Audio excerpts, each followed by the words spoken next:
the pledge and a moment of silence. I pledge allegiance to the flag of the United States of America and to the republic for which it stands, one nation, under God, indivisible, with liberty and justice for all.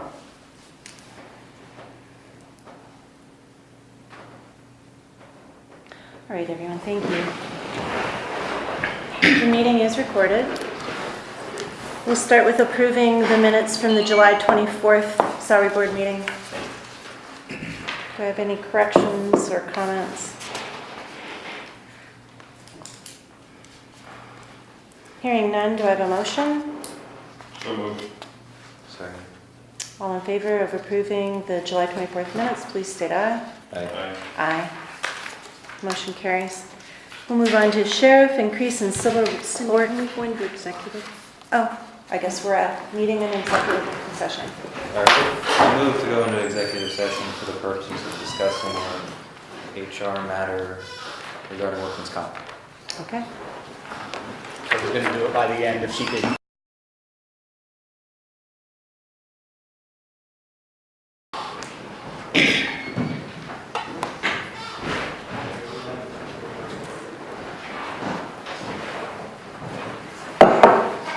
As I had mentioned before you left, we had to discuss a couple of workmen's compensation issues with employees. We've approved the minutes. We'll move on to increase in civil clerk rate of pay. This is for Laura O'Connor, suggesting an increase in salary to $15.50 an hour, full-time union. Her wage package would go to $32,240 with benefits $23,238.24 for the total new wage and benefit package of $55,478.24.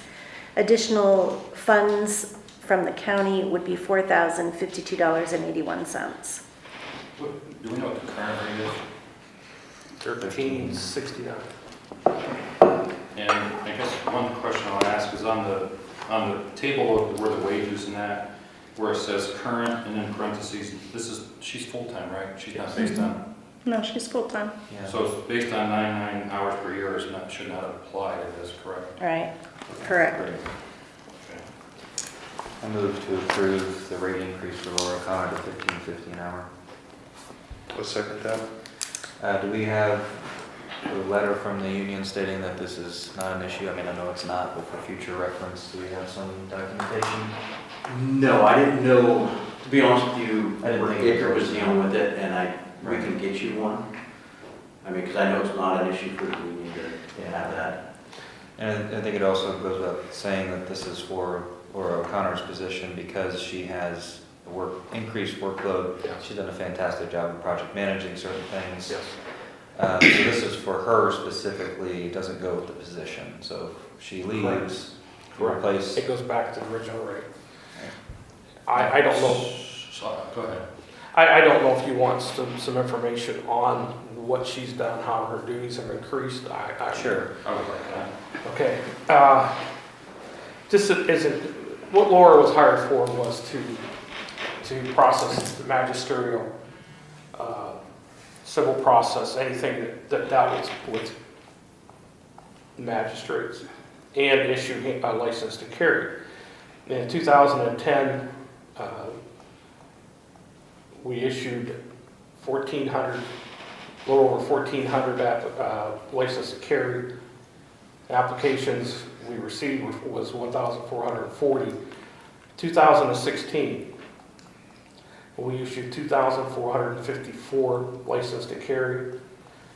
We processed 2,643 applications and sent out 1,484 renewal notices. And the reason I bring that up is that by law, we have to send notice to parties when their license to carry is expiring. At one time, we did do a postcard telling them. That has been challenged in court because it's any firearms transaction, whether it be license to carry, if you purchase a firearm, etc., is all confidential. So we then had to start doing envelopes, and you have to put the notice and an application in it. That was when they redid the law, that's what they requested, or they made mandatory. When did that go into effect, Ken?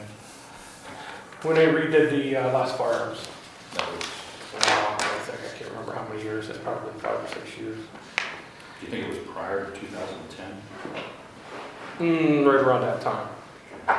The income generated just from license to carry has from 2010 of $27,150 to $47,571. So as you can see, the workload just for that has doubled.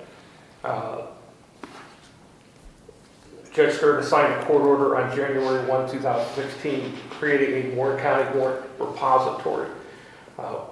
What that means is every warrant in Warren County, other than if the state police or municipal police get a warrant for something fresh, per se, those warrants all come to the sheriff's office. And I have appointed her as the coordinator, the warrant repository coordinator. The reason I did that was because there was questions, we were getting questioned about when a warrant was served, it needed to be taken out of the system. The clean operators wouldn't take them out, so I had to give her that authority. But she processes every warrant that comes through. Process them, and enters them into the system, any attempts or service, and coordinates that, and that has tripled. Her workload, I would say, has tripled since she was hired. So, plus she has also coordinated a lot of the computer things, her and the chief deputy. And she's the one that really understands the Tyler technology quote, which to me, I look at it, looks like it's a mess. So that's why I supported this. It's unusual. We've never had a situation like this, but as I sent an email to the commissioners that I do support that, because she does do a fantastic job. She has never complained about the workload. So if Laura left this position and someone else were to fill this position, who would assume her duties? The new person. Then why would this wage follow through with only Laura? And if you hired a new person, they wouldn't start at this wage or something? That's a good question. Well, that's not a relevant kind of a question deal- of this deal. conversation. That would be a union negotiation question. I was gonna say, Ben, with negotiations going on currently, that would probably be something we would negotiate in that, in the event that she does leave, that's what that rate of pay will be. Well, that leads right into where I was going then. We are currently in union negotiations. I would like to see this item tabled.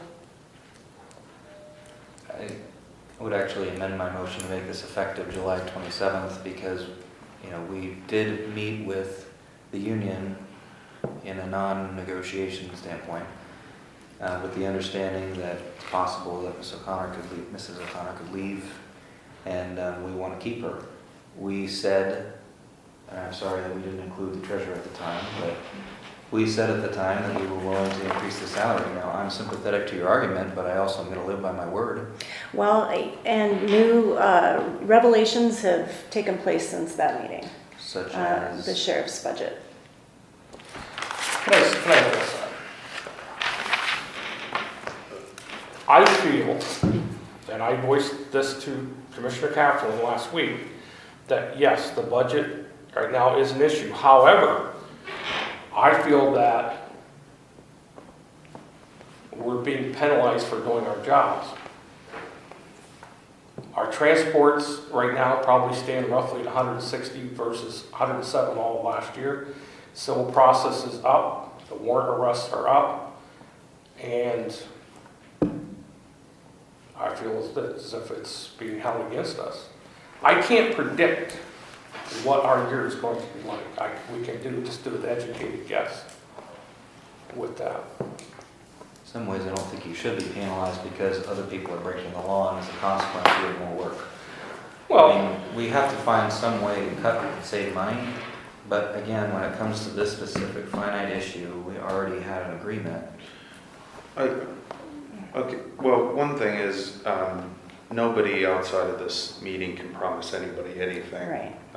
It has to be voted on in a public meeting, so the understanding was that this would be brought to the salary board in order to have a discussion about it. The second thing is that I can understand the argument about the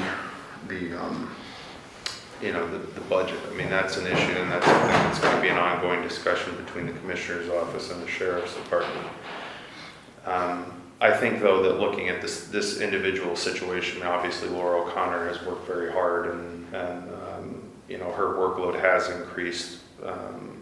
This isn't something that is individually going to break the budget. So I think that should be a consideration. The budget discussion as it relates to the sheriff's office is something that we're going to have outside of this meeting, and it's going to be an ongoing discussion because there's no one thing that's going to fix the issue that we're having. Just wanted to say that. From a standpoint of this one not breaking the budget, but there's been a lot that have come, and here's 4,000. There's like a constant surge or request of increase for whatever reason. What I was looking for in this discussion is what were the hard facts of what is the increase in responsibility. Now, Ken, originally you said if she leaves, the next person isn't going to be doing what she's doing. And that's to Cindy's question, because you initially stated if another person comes in, they wouldn't be doing what she's doing. Oh, they would be doing. They would be doing. But the thing is that apparently there was a conversation or something about if another employee, if someone else came in, that it would go back to the original rate. In the contract for the chief clerk, we had a discussion, the former board and I had a discussion, and there was, if you remember, there was talk about setting a salary, but which the commissioners can do, they can set a new salary provided that position is not filled through promotion. Because we had that discussion, a long discussion about that. Yeah, that's chief clerk. Yes, Is that a union or non-union? they're both union. But that language was put into the contract when they negotiated several years ago. But the person coming in also, whatever rate they are offered, that's the work they're going to be doing. And that's what they agreed to be doing. So it doesn't mean that the next person coming in is going to be making Right. the 50 an hour. Exactly. What she was sold at, the job that she agreed to has changed. Yeah. Exactly. We're coming. Drastically. If someone else comes in and applies, we've changed the job description and they agree to it, then I don't have a problem with it. Well, and one of the reasons why the repository and some things were done, to be honest with you, was to generate income for the county. The next move is the constables. We've only got one active constable, and I want to have a conversation with the judge. And there's legislation that is pending. It has not been introduced yet, but it will be. Because if the judge says that sheriffs shall do warrants, civil process, etc., we then charge at what the sheriff's fee bill is set, not what a constable says. That money then comes to the county. It doesn't go to the individual. And you can see where the county right now, after a reasonable period of time, if a defendant does not pay the cost that is owed, then the county gets saddled with that. My intention is to do away with that, so that the county doesn't have to put that money out, and it will be more income generated. Right. I understand the situation, and I understand that Laura is probably doing a phenomenal job for you and taking on tasks that were not in her original work description. However, what you probably don't realize is that we have several offices that come to us routinely and say, this has been added to my job description and I'm taking on this amount of work. And, it just becomes, where do we stop? Well, I understand your position. I understand and respect your position. So what is the start date for this position? And if Laura would leave for whatever reason, if another person take over, what would that person start at? 1369. 69. And that's her current rate? Why would she be at 1369? Yeah, She's she's been with been us for here. how long? Yeah. Because she hasn't gotten, she come in and she's still, her rate increases by the 2%. Well, so does the start rate. So she's never above the start rate. Okay.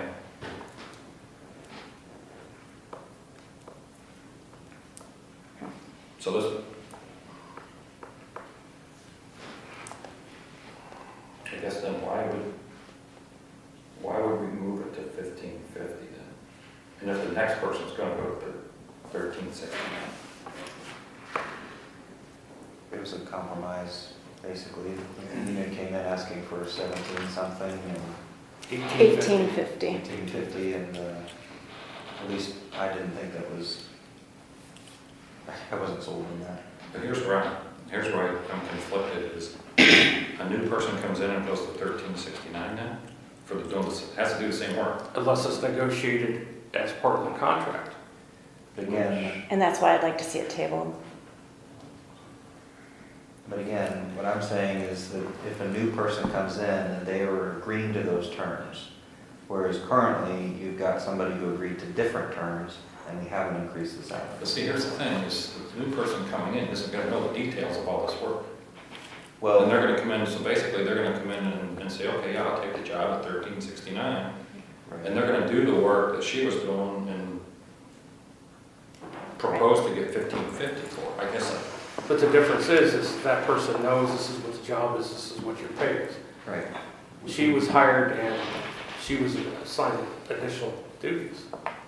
But we have many departments that are assigned additional duties routinely. And if I'm not mistaken, there have been people that have come in here and they've had their salaries adjusted. As I said before, where do we draw the line? So we're gonna penalize someone for doing a good job. I get that, that's my idea. If I may say something from the union standpoint, I agree with the sheriff. If you guys were to give Laura this raise and she does leave prior to the beginning of the year, the sheriff can hire somebody with the expectations of this is what your job duty is, this is what your pay is. Laura came in, this is what your pay is, this is what your job is, but they've expanded on to hers. So that's why we're requesting the 1550. You said several departments have come to you requesting raises for their people within their departments. My question is, have you guys taken money from people when they lost part of their jobs? No, not yet. So you can see where the union's standing. Absolutely. You know, the union sits here and the union sees how you guys go and approve money to be spent on internships and that, which they're not even counting employees. Right. We see people have jobs taken off of their plate without pay cuts. We have a union employee that has taken on probably almost double her normal caseload, but you don't want to compensate that person. So that's where the union's position is, and that's why, you know, we feel that she definitely does deserve it. You can't have your cake and eat it too here. Well, I don't know the history, but I do know that, you know, a lot of these added responsibilities the sheriff has taken on. And I guess I'm being told, I don't know that this is factual, but Sheriff, did you say that when you took on these added responsibilities, it wouldn't increase your budget? As far as what added duties, Well, the added duties that you're speaking, that she has assumed. we do the warrants irregardless. Right. We do license to carry irregardless. I take exception to that statement because my office has tried to generate income. We've taken over the fingerprinting, which is generating $125 per person that comes to the county general fund. These are not additional duties. But these are additional responsibilities that she's assumed. Yes, and a lot of it has to do with, they have to be, the warrants have to be documented. The reason that this was done was to protect the county. Because there have been times where warrants have been, people have gotten their hands on warrants and they have faxed them all over the country. And we don't know, and it wasn't the sheriff's office that gave the warrant, but what people don't realize is that if that warrant is recalled or there's an arrest made and that person is arrested again, then the county is liable. And that's why this warrant repository was done, was to, number one, to attempt to generate income, number two, to protect the county from any civil liability, and So, look, let me use the warrant repository for a point. You said that the judge wanted that. January 1 of 2016, the judge Skirta issued an order of court creating the warrant repository. So prior to that, there wasn't a repository. So now that repository comes. No, but we were still getting the vast majority of the warrants. Okay. So you were still getting them, but the judge orders it on 1/1/16. So That all warrants come to the sheriff's office Okay. for accountability purposes. So prior to that, they weren't all coming, correct? They were handing some of them out to the constables, the warrants were getting lost. Okay. So now they're funneled into the sheriff's office. That's correct. So now, from a union standpoint, now this new function is added to that position, Yes. correct? She was processing the So warrants prior. how does the union then react to that, saying, okay, this person got, on 1/1/16, we added this new function, and here it is, and, because who would handle them prior to that? Like, The magistrates would hand them out directly to the constables. so now, from a union standpoint, now she has this added function, ordered by the judge. Yes. So, I guess my question is if it warrants an increase, why didn't it happen back then? You see what I mean? If A it- lot of it, we didn't know how to go about it. Okay, She'd come to us and she said she felt she had these extra duties, that it warranted her getting paid more than what she was being paid. We didn't know how to go about that other than union negotiations, and we went out and we figured out the proper channels to go with it. And that's, like I said, Deputy Eckert did all that legwork with everything, met with the commissioners in the past. okay, And he's, unfortunately, he's on vacation today. all right. But still, I guess that's what I'm looking at, generic, I'm looking generically, as a new function comes in the door and gets put on the employee, because here's my experience in the past. I work in a union environment, we ask a union person to do something, oh, no, not my job description, not gonna do it. Until the union would then come in and say, okay, yes, we can, or no, we can't. And see what I mean, is that now, you said fingerprinting, was that taken on by a union person, or? It's the deputy that's doing it. Deputies, and the thing too is with Sheriff 1620, he can assign us these jobs. And the union cannot, we're in a unique situation. We cannot say we're not doing something. Okay. But I don't know that that's true.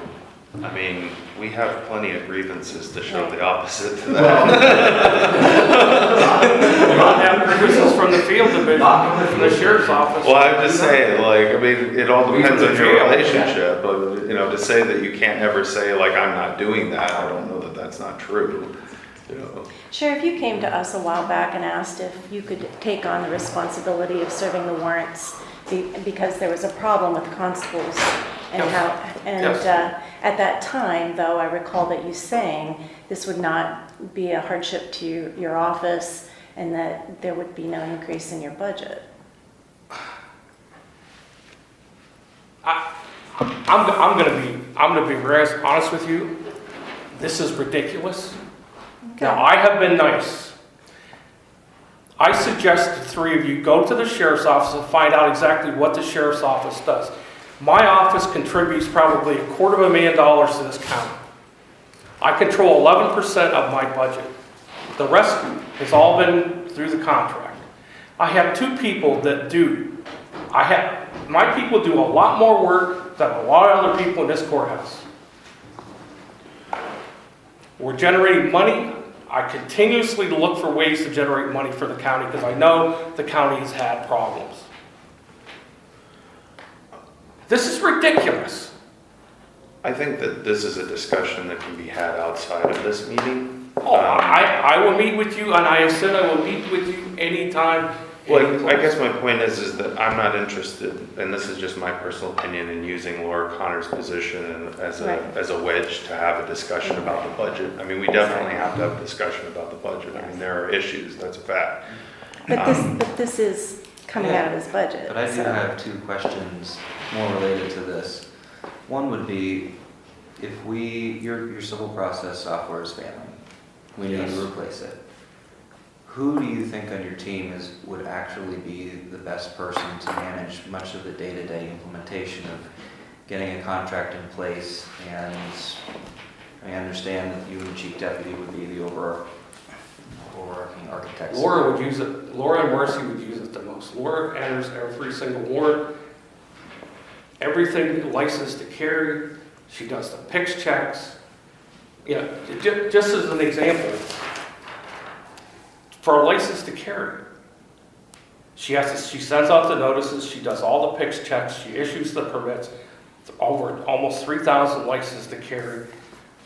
That's just one facet of her job. Right. She's generating almost $48,000. I have a question for the union, which would be, at least I met with the union and agreed to this rate. How do you think the union would take it if we reneged on that now, especially going into union negotiations? So let's say a few months from now when we have a final contract, how do you think the members can view us and our word? Honestly, our members will view it as negatively.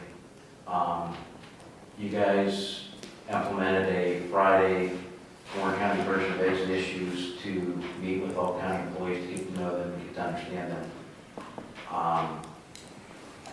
To come up and say you don't feel somebody who's taking on more work deserves a raise,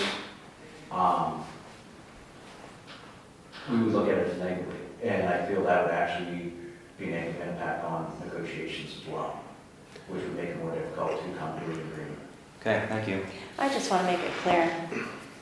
I realize Laura's taken on added responsibilities, and it's not that I don't want her to have the increase at all. My original statement was I'd like to see this tabled. I would like to see it tabled for after union negotiations. I just think that it would be helpful. And I would just add, there are many people in this county that I'd like to see be paid more. I mean, that's the tough part about doing this job is that you've got a pie, you got to divide it up. I mean, there's no easy way to do it. So that's one thing. The second thing is I'll reiterate again, there is no way for anybody here to promise anybody anything outside of this meeting. You come to the meeting, you have to have a discussion, everything has to be deliberated. Every meeting that we've had with the union has been in good faith, to try to understand everything, every perspective that they have on these positions. At no point should it ever be considered outside of this meeting a promise that anything's ever going to happen. We have to all work together and we have to work inside the law.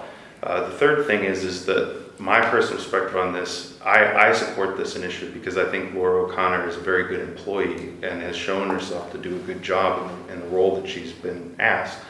I don't think that she walked around soliciting more warrants, or soliciting any of the other stuff that she has to do.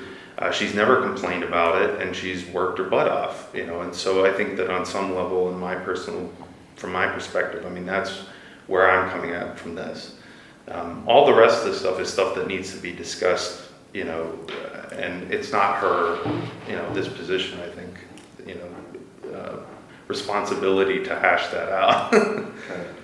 And to your point about essentially the sunshine thing, obviously the salary board did not meet in private and make this decision. I'm just saying that regardless of any of the other arguments, at least I left a meeting with the union personally saying I was gonna vote for this increase, so that's how I'm going to vote. I left the meeting thinking that 1550 didn't sound like a bad rate if you were gonna bring it to salary board. Right. Like, at no point was there ever a promise made of anything, and there can't be. That is, we wanted, when they brought it to us, it was like, what do you think's fair? And so everybody shared that information and it was brought to this meeting. And so now we're having a deliberation. So Ken, from the perspective of the warrant repository, is there any income that comes your way for that? There is some income, yes. It should be more than what it is. So now, on the other hand, with the increase in the concealed carry, you're getting increased fees. The county Increase gets, in the county gets 19 of the $20. Okay, so with the increase in concealed carry, you get an increase in fees. But with the warrants, not so much, right? With the warrants, there's per the sheriff's fee bill, we're charging receiving and docketing at $9, execution 20, and conveyance to jail 20. So it's a total of 59 plus mileage, and we charge man-hours. But for her to do what she's doing, do you get an increase? In other words, see what I mean? This was mandated by the court order from the judge. Did any income come with that, or is that your normal income? Well, obviously, the more warrants we serve, the more, and our warrants service is up this year, so there's more income generated. So I guess what I'm looking at is then there's more income coming in to cover Yes. some of this. You see what I mean? That it's not just unfunded mandates that we're doing. In effect, is what I'm getting at. Okay. And how much would you say that's increased? Do you have that figure, that dollar figure? I can get it for you. How many warrants have we? Well, yeah. I mean, that would be nice to know. Well, yes, and I can get that because we track two things. We track the monthly, the warrants that are served, the income that are generated, and also any warrants that are recalled, we also get paid $9 receiving docketing because we received that. The problem that I'm having right now is that, and this is all done under the sheriff's fee bill. When a warrant comes to the sheriff's office, it is my opinion that the sheriff's office should get the $9 receiving docketing because we're processing those. The magistrate district justices will not pay that fee. They absolutely refuse to pay that. They don't feel it's fair to the defendant. My position is that the defendant would have done what he was supposed to, there wouldn't have been a warrant issued, so sorry, so sad. That's my position. And that's why, if you remember, we had a discussion a long time ago about manpower, and the discussion was if there's more income coming in, the chances of hiring additional full or part-time deputies could be justified. And I felt we would have that income at least based on that $9 at least. And Yeah. I mean, again, that's something that, I guess you could definitely make the case that it's to some degree relevant to this, but I mean, we've looked, we're looking at all of that financial information now, and everything that we've seen is that it's not there, like that it's not, the increased revenue is not being realized. Like now, everybody has to look at that. Like we have to figure out a way to figure out what the real numbers are, what, really is being affected. Nobody has that data, because there's just, this funding streams that you're talking about go through a lot of different channels before they end up in the general fund. So to say this or this or this is affecting whatever that final number is, it's really difficult to say. There's a lot of stuff to dig through. there should be additional revenue coming from that, but because of the MDJ's position.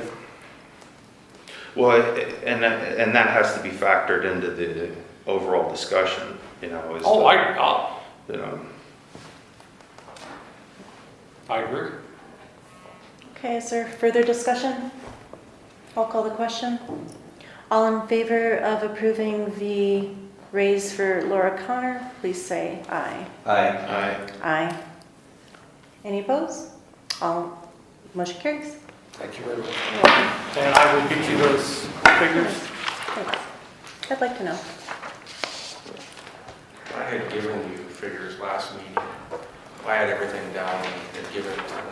Well, the thing that we'll have to discuss is what's actually going in the accounts. Like, because I mean, how people pay What you need affects. is the revenue budget, you currently only have the Right. expenditure budget. Yeah, and every year, well, when we do. We have the revenue budget, it's going through the revenue budget, because it's not The just, projected. yeah, well, I mean, there's the projected budget, then there's what's actually coming into the county. I have not seen the revenue budget for the sheriff's department. You've seen it? Well, yeah, you can go down and talk to Judy about it. Could you please send the board a revenue budget today? Because every month we file a statement with the treasurer on income for both the appearance account and the common pleas or magister. Well, I can't remember but there are two statements that I signed that shows how much income we generated for that month and is transferred over to the treasurer. Okay. Denny, Hope you understand. Just have some did you questions. yay or nay? Oh, yay. Okay. Sorry. All right, we'll move on. Human Services, career ladder promotion to intake caseworker 3. This is for start date of the 31st, August 31st, Don Collins. Salary is $32,194.50 at $16.51 an hour, full-time with benefits. They're asking for the approval to promote Ms. Collins from intake caseworker 2 to intake caseworker 3. He has met all the criteria for career ladder promotion. Additional dollars to the county would be $454. Do I have a motion? Yeah, I would make a motion, and my motion is based on the statement that Ms. Collins has met all the criteria for the career ladder promotion, meaning there's something measurable for this promotion. That is correct. Do I have a second? I'll second that. Any further discussion? All in favor, please state aye. Aye, motion carries.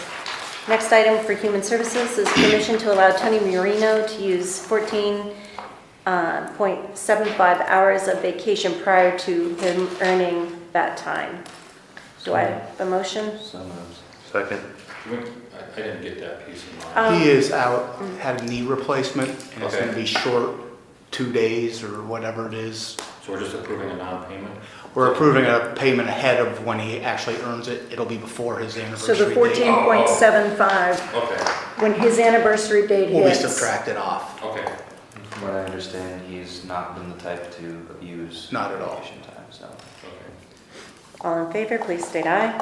I Motion carries. Next meeting is August 28th. Do I have a motion for adjournment? So moved. Second. Third. Meeting's adjourned.